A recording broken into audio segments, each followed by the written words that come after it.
আমার দাদাই কইছিল জীবনে কোনোদিন কোনো মেয়ের প্রেমে পড়বি না, ওই মেয়ে তোরে ন্যাংটা কইরা ছাড়বো। আজ কি দেখলাম, প্রেমিকা শুধু তার প্রেমিককে ন্যাংটা করে না, তার বন্ধুকেও ন্যাংটা করে।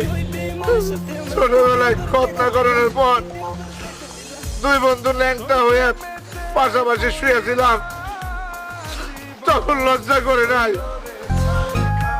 আজ দুই বন্ধু ন্যাংটা হয়ে পাশাপাশি বসে রয়েছি, এখন খুব লজ্জা লাগতেছে।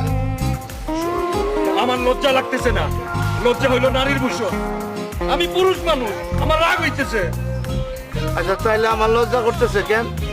আপনার হরমোনের দোষ আছে। আসলে হরমোনের দোষ আছে। ছোটবেলায় মেয়ের সাথে কুতকুত খেলতাম, সেই জন্য মনে হয় হরমোনের দোষ হয়েছে। আরে কুতকুত